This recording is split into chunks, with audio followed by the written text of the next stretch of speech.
Slab कोसळून 2 विद्यार्थिनींचा मृत्यू. सुखड आंबा जिल्हा परिषद शाळेत दुर्घटना. जलजीवन मिशन अंतर्गत उभारलेल्या पाण्याच्या टाकीवर चढताना स्लॅब कोसळून 2 विद्यार्थिनींचा दुर्दैवी मृत्यू झाला आहे. डहाणू तालुक्यातील सुखड आंबा गावातील शिरसोनपाडा जिल्हा परिषद शाळेतील विद्यार्थिनींबरोबर घडलेल्या घटनेमुळे परिसरात शोककळा पसरली आहे. जिल्हा परिषद शाळेच्या पासून काही अंतरावर असलेल्या सुमारे 30 फूट उंचीच्या पाण्याच्या टाकीवर शालेय विद्यार्थी चढले होते.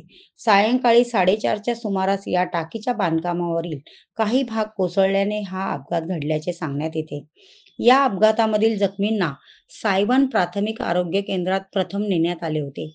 त्या ठिकाणाहून त्याला कासा उपजिल्हा रुग्णालयात आणले असता या अपघातामधील जखमींना सायवन प्राथमिक आरोग्य केंद्रात प्रथम नेण्यात आले होते. त्या ठिकाणाहून त्याला कासा उपजिल्हा रुग्णालयात आणले असता 2 मुलींचा मृत्यू झाल्याचे स्पष्ट झाले. हर्षला रघु पांगी, वय वर्ष 11, इयत्ता 6वी आणि शिरसन संजना प्रकाशराव, वय वर्ष 12, इयत्ता 7वी अशी असून रीना रशू फरारा, वय वर्ष 11 ही 6वीतील विद्यार्थिनी गंभीर जखमी आहे.